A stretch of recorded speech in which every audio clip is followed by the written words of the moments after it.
Telangana assembly ఎన్నికల్లో పోటీ చేసే బీజేపీ అభ్యర్థుల తొలి జాబితాకు ఆమోద ముద్ర పడింది. మరి కాసేపట్లో తొలి జాబితాను విడుదల చేయనున్నారు. ఫస్ట్ లిస్టులో 55 మంది వరకు అభ్యర్థులను ఫైనల్ చేశారు. ముఖ్య నేతల పేర్లన్నీ తొలి జాబితాలోనే ఉండనున్నాయి. గెలుపు గుర్రాలను ఎంపిక చేస్తూ రాష్ట్ర నాయకత్వం సిద్ధం చేసిన ఈ జాబితాను బీజేపీ కేంద్ర ఎన్నికల కమిటీ పరిశీలించి చర్చించిన అనంతరం గ్రీన్ సిగ్నల్ ఇచ్చింది. బీసీలు మహిళలకు ప్రాధాన్యతను ఇస్తూ మొత్తంగా 55 మంది అభ్యర్థులతో బీజేపీ తొలి జాబితాను విడుదల చేసేందుకు రంగం సిద్ధమైంది. నిన్న రాత్రి ఢిల్లీలో పార్టీ కేంద్ర కార్యాలయంలో తెలంగాణతో పాటు రాజస్థాన్, మధ్యప్రదేశ్ రాష్ట్రాల అభ్యర్థుల ఎంపికకు సంబంధించి కేంద్ర ఎన్నికల కమిటీ విడివిడిగా సమావేశాలను నిర్వహించింది. ఇక బీసీలు మహిళలకు ఎక్కువ స్థానాలు కేటాయించనున్నట్లుగా బీజేపీ నేతలు చెబుతున్నారు.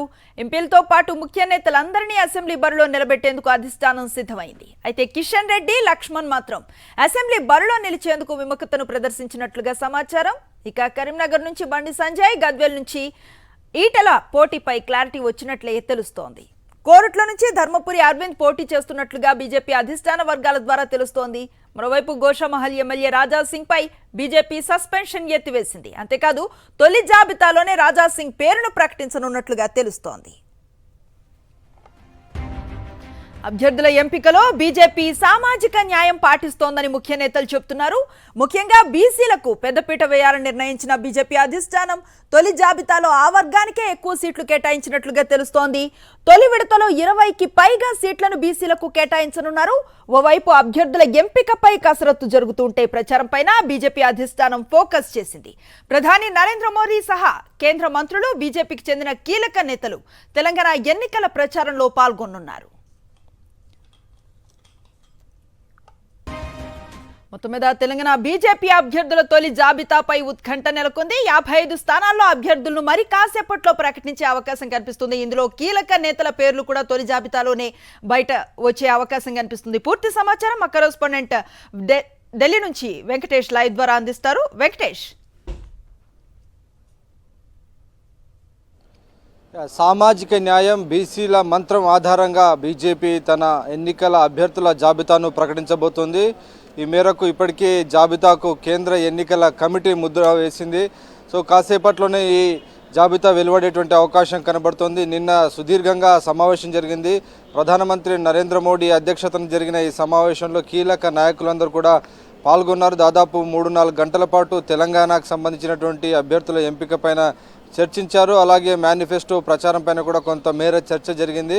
సో ప్రధానంగా అభ్యర్థుల ఎంపికకు సంబంధించినటువంటి సమావేశం సందర్భంగా ప్రధానమంత్రి నరేంద్ర మోడీ, కేంద్ర హోంమంత్రి అమిత్ షా క్లియర్గా బీసీలకు ఎక్కువ సీట్లు ఇవ్వాలని ఆదేశించినట్టు తెలుస్తుంది. బీసీలకు ఎక్కువ సీట్లు, అలాగే మహిళలందరూ కూడా ఎక్కువ సీట్లు ఇవ్వాలని ఆయన ఆదేశించినట్టు తెలిసింది. సో ఆ నేపథ్యంలో తెలంగాణ బీసీ అభ్యర్థులను ఎక్కువ సంఖ్యలో బీజేపీ నిలబెట్టేటువంటి అవకాశం కనబడుతుంది. క్లియర్గా ఇప్పటికే బీఆర్ఎస్ పార్టీ బీసీలకు 22 సీట్లు, కాంగ్రెస్ పార్టీ దాదాపు 28 సీట్లు ఇచ్చేటువంటి అవకాశం ఉన్నటువంటి సందర్భం మనం చూస్తున్నాం. సో వారందరికంటే ఎక్కువ సీట్లలో దాదాపు 40 సీట్ల వరకు కూడా బీసీలకు బీజేపీ టికెట్లు ఇచ్చేటువంటి అవకాశాలు కనబడుతున్నాయి. సో ప్రధానంగా సామాజిక న్యాయం ఆధారంగా ఈ మొత్తం ఎంపిక ఉంటుందని చెప్తుంది. అలాగే గెలుపు అవకాశాలు, సామాజిక న్యాయం, ఈ రెండు ఫార్ములాల ఆధారంగా అభ్యర్థుల ఎంపిక జరుగుతుందని స్పష్టంగా బీజేపీ చెప్తుంది. నిన్న జరిగినటువంటి సమావేశంలో ప్రత్యేకంగా ప్రధానమంత్రి నరేంద్ర మోడీ, కేంద్ర హోంమంత్రి అమిత్ షా వీరిద్దరూ కూడా ఖచ్చితంగా బీసీలకు టికెట్లను పెంచాలని వారందరూ కూడా విజ్ఞప్తి చేసినటువంటి నేపథ్యంలో రెండో జాబితాలో ఈ అభ్యర్థుల సంఖ్య మరింత పెరిగేటువంటి అవకాశం ఉంది. ఆ మేరకు వీరందరూ కూడా హోంవర్క్ చేసేటువంటి అవకాశాలు స్పష్టంగా కనబడుతున్నాయి. టోటల్గా సామాజిక న్యాయం ఆధారంగా పూర్తిగా అభ్యర్థుల ఎంపికకు సంబంధించినటువంటి కసరత్తు జరుగుతుంది. సో ఇంకోవైపు పోటీకి సంబంధించి కనుక మనం చూసుకుంటే ప్రధానంగా ఎంపీలు ఎవరైతే ఉన్నారో ఎంపీలందరినీ కూడా ఈసారి అసెంబ్లీ బరిలో దిగాలని బీజేపీ అధిష్టానం ఆదేశించింది. అయితే కిషన్ రెడ్డి అలాగే డాక్టర్ లక్ష్మణ్ మాత్రం తాము పోటీలోకి దిగబోమని స్పష్టం చేశారు. సో ఆ నేపథ్యంలో వారిద్దరూ ఎవరైతే కిషన్ రెడ్డి అంబర్పేట నుంచి పోటీ చేశారు గతంలో, ఈసారి ముషీరాబాద్ నుంచి డాక్టర్ లక్ష్మణ్ గతంలో పోటీ చేసినటువంటి పరిస్థితి. సో ఈసారి ముషీరాబాద్ సీటు ఎవరికి ఇస్తారనేటువంటి ఉత్కంఠ నెలకొంది. బండారు దత్తాత్రేయ కూతురు బండారు విజయలక్ష్మి ఆ సీటును ఆశిస్తున్నారు. సో ఆమెకు సీటు దక్కుతుందనేటువంటి ఒక ప్రచారం జరుగుతుంది. అలాగే అంబర్పేట నుంచి కిషన్ రెడ్డి తన భార్యకు టికెట్ ఇప్పించుకునేటువంటి ప్రయత్నం చేస్తున్నారని సమాచారం అందుతున్నటువంటి పరిస్థితి. ఇకపోతే ఎంపీలు ధర్మపురి అరవింద్ కోరుట్ల నుంచి, సోయం బాపురావు బోత్ ఎస్టీ నియోజకవర్గం నుంచి పోటీ చేయబోతున్నారు. అలాగే బండి సంజయ్ కరీంనగర్ అసెంబ్లీ నుంచి పోటీ చేయబోతున్నారు. ఇక ఈటెల రాజేందర్ కేసీఆర్ పోటీ చేస్తున్నటువంటి గజ్వేల్ నుంచి ఆయనకు వ్యతిరేకంగా పోటీలోకి దిగబోతున్నారు. అలాగే హుజూరాబాద్ నుంచి యథావిధిగా ఆయన పోటీకి దిగబోతున్నారు. సో 2 చోట్ల నుంచి ఈటెల రాజేందర్ ఈసారి బరిలో దిగాలని నిర్ణయించుకున్నారు. ఇక వీటితో పాటు దుబ్బాక నుంచి రఘునందన్ రావు, అలాగే గోషామహల్ నుంచి ఈసారి రాజాసింగ్కు మరోసారి అవకాశం కల్పించబోతున్నారు. ప్రస్తుతం ఆయన పైన సస్పెన్షన్ వేటు ఉన్నప్పటికీ ఆ సస్పెన్షన్ను ఎత్తివేసి ఆయనను గోషామహల్ అసెంబ్లీ బరిలో నిలబెట్టేటువంటి అవకాశాలు చాలా కనబడుతున్నాయి. సో ఆ మేరకు రాజాసింగ్ పైన ఉన్నటువంటి సస్పెన్షన్ ఎత్తివేసేటువంటి అవకాశం కనబడుతుంది. ఇక కల్వకుర్తి అసెంబ్లీ నుంచి ఆచారి పోటీ చేయబోతున్నారు. అలాగే మహబూబ్ నగర్ టికెట్ జితేందర్ రెడ్డికి ఇచ్చేటువంటి అవకాశం కనబడుతుంది. గద్వాల్ నుంచి డీకే అరుణ రంగంలోకి దిగబోతున్నటువంటి పరిస్థితి మనం చూస్తున్నాం. ఇక పోతే కరీంనగర్కి సంబంధించి కరీంనగర్ జిల్లాలో ఉమ్మడి కరీంనగర్లో చూస్తే కరీంనగర్ నుంచి బండి సంజయ్, హుజూరాబాద్ నుంచి ఈటెల రాజేందర్, అలాగే చొప్పదండి నుంచి బొడిగే శోభ రంగంలోకి దిగబోతున్నారు. అలాగే మానుకొండూరు నుంచి ఆరేపల్లి మోహన్కు టికెట్ ఇవ్వబోతున్నట్టు సమాచారం వస్తుంది. సో వీరందరికీ బీజేపీ టికెట్లు దాదాపుగా ఖరారు చేసింది. సో అధిష్టానం ఏ క్షణంలోనైనా తన జాబితా ప్రకటించేటువంటి అవకాశం ఉంది. ఇక ఉమ్మడి మెదక్ కనుక చూసుకుంటే ఉమ్మడి మెదక్లో రఘునందన్ రావు దుబ్బాక నుంచి పోటీలోకి దిగబోతున్నారు. ఇక గ్రేటర్ హైదరాబాద్ కనుక చూస్తే గ్రేటర్ హైదరాబాద్లో ఖైరతాబాద్ నుంచి చింతల రామచంద్రారెడ్డి రంగంలోకి దిగబోతున్నారు. కుత్బుల్లాపూర్ నుంచి కూన శ్రీశైలం గౌడ్ రంగంలోకి దిగబోతున్నటువంటి పరిస్థితి. సో వీరందరికీ టికెట్లు బీజేపీ ఇవ్వబోతోంది. అలాగే ఉమ్మడి నల్గొండ చూస్తే మునుగోడు నుంచి రాజగోపాల్ రెడ్డికి టికెట్ ఇవ్వబోతున్నారు. అలాగే సూర్యాపేట నుంచి గతంలో సంకినేని వెంకటేశ్వర్లు సెకండ్ ప్లేస్లో ఉన్నారు. సో సంకినేని వెంకటేశ్వర్లకు సూర్యాపేటలో మరొకసారి బీజేపీ అవకాశం ఇవ్వబోతున్నట్టుగా తెలుస్తుంది. సో ఇలా బీజేపీ ఈ మొదటి జాబితాలో సీనియర్లందరికీ అవకాశం కల్పించబోతుంది. ఇక రెండో జాబితాకు సంబంధించే వరకు చాలా సర్ప్రైజింగ్లు ఉండేటువంటి అవకాశం ఉంది. ఎందుకంటే ఈరోజు సాయంత్రం కాంగ్రెస్ స్క్రీనింగ్ కమిటీ జరగబోతుంది. రేపు సిఈసి తర్వాత ఎల్లుండి కానీ లేకుంటే రేపు రాత్రి కల్లా కాంగ్రెస్ స్క్రీనింగ్ జాబితా వచ్చిన తర్వాత బీజేపీ సెకండ్ జాబితా రిలీజ్ కాబోతుంది. సో సెకండ్ జాబితాలో కూడా సామాజిక న్యాయానికి పెద్దపీట వేయబోతున్నారు.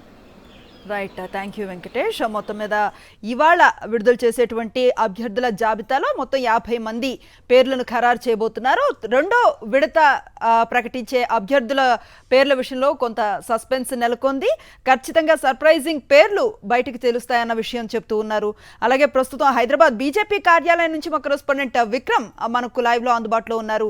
విక్రమ్, చూస్తూ ఉన్నాం కాసేపట్లో 55 మంది అభ్యర్థుల తొలి జాబితా ప్రకటించే అవకాశం ఉన్నట్లుగా తెలుస్తోంది. ఎట్లాంటి క్యూరియాసిటీ కనిపిస్తోంది బీజేపీ నేతలంతా కూడా ఎప్పుడెప్పుడా అని ఎదురు చూస్తున్న అభ్యర్థుల తొలి జాబితాకు సంబంధించి మరి కాసేపట్లోనే విడుదలయ్యే అవకాశం ఉంది. దానికి సంబంధించి మనం చూసుకోవచ్చు కీలక నేతలంతా కూడా పోటీ చేసే అవకాశం అయితే స్పష్టంగా కనిపిస్తుంది. అయితే 2-3 నేతలు బీజేపీ రాజ్యసభ సభ్యులుగా ఉన్న డాక్టర్ లక్ష్మణ్తో పాటు కిషన్ రెడ్డి కొంత పోటీకి విముఖత చూపుతున్నారు. అయితే కిషన్ రెడ్డి పోటీ చేసే అవకాశాలు ఉన్నాయని మాత్రం కొంతమంది చెప్తున్నారు. అయినప్పటికీ మనం చూసుకోవచ్చు అభ్యర్థుల జాబితా మరి కాసేపట్లోనే 55 మంది అభ్యర్థులతో జాబితా విడుదల కాబోతుంది. అయితే అందులో 20 మంది బీసీలకు అవకాశం ఇవ్వబోతున్నారని చెప్తున్నారు. అదేవిధంగా 10 మంది మహిళలకు కూడా దీంట్లో పోటీ చేసేందుకు అభ్యర్థులకు అవకాశం ఇవ్వబోతున్నారు. బీజేపీ జాబితాకు సంబంధించి కొంత నేతల్లో ఆసక్తి అయితే నెలకొందని చెప్పుకోవచ్చు. అదేవిధంగా మనం చూసుకోవచ్చు గోషామహల్కు సంబంధించి కూడా క్లారిటీ వచ్చేసినట్లే తెలుస్తుంది. ఇప్పటి వరకు రాజాసింగ్ పై ఉన్న సస్పెన్షన్ వేటు కూడా తొలగించాలని చెప్పి బీజేపీ అధిష్టానం నిర్ణయం తీసుకుంది. దానికి సంబంధించి అధికారిక ప్రకటన వెలువడాల్సి ఉంది. అదేవిధంగా ఈ 55 మంది అభ్యర్థుల జాబితాకు తర్వాత ఈ నెల 29 తర్వాతనే రెండవ జాబితా విడుదలయ్యే అవకాశం ఉందని చెప్తున్నారు. జనసేనకు సంబంధించి సీట్ల కేటాయింపు ప్రక్రియపై కూడా ఇంకా కొంత క్లారిటీ రావాల్సి ఉంది. అయితే మొత్తంగా మనం చూసుకోవచ్చు కీలక నేతలు కిషన్ రెడ్డి పోటీ చేస్తారా లేదా అన్నది కొంత సస్పెన్స్ అయితే నెలకొంది. అభ్యర్థుల జాబితాకు సంబంధించి విడుదల కాగానే దానికి సంబంధించిన పూర్తి వివరాలు వెల్లడయ్యే అవకాశం ఉంది. అయితే మనం ఆదిలాబాద్ జిల్లాలో చూసుకుంటే సిర్పూర్ కాగజ్నగర్ నుంచి పాల్వై హరీష్, అదేవిధంగా నిర్మల్ నుంచి మహేశ్వర్ రెడ్డి, కోరుట్ల నుంచి నిజామాబాద్ ఎంపీ ధర్మపురి అరవింద్ పోటీ చేయబోతున్నారు. అదేవిధంగా గజ్వేల్ నుంచి ఈటల రాజేందర్ పోటీ చేస్తారు. గద్వాల్ నుంచి డీకే అరుణ పోటీ చేయబోతున్నారు. వీరందరి పేర్లు కూడా మొదటి జాబితాలోనే ఉండే అవకాశాలు ఉన్నాయి. హైదరాబాద్ నుంచి ప్రముఖంగా హైదరాబాద్ నగర శివారు ప్రాంతాల నుంచి పోటీ చేయడానికి, ఎల్బీ నగర్ నుంచి పోటీ చేయడానికి రాజగోపాల్ రెడ్డి ఆసక్తి కనబరుస్తున్న పరిస్థితి ఉంది. ఎల్బీ నగర్ నుంచే రాజగోపాల్ రెడ్డికి అవకాశం ఇచ్చే అవకాశాలు అయితే స్పష్టంగా కనిపిస్తున్నాయి. అదేవిధంగా రాజేంద్ర నగర్కి సంబంధించి శ్రోకల శ్రీనివాస్ రెడ్డికి, అదేవిధంగా ఇతర సీట్లకు సంబంధించి కూడా కొంత క్లారిటీ వచ్చేసినట్లే అని చెప్తున్నారు. దానికి సంబంధించి మరి కాసేపట్లోనే జాబితా వచ్చే అవకాశాలు ఉన్నాయి. అనుశ్రీ.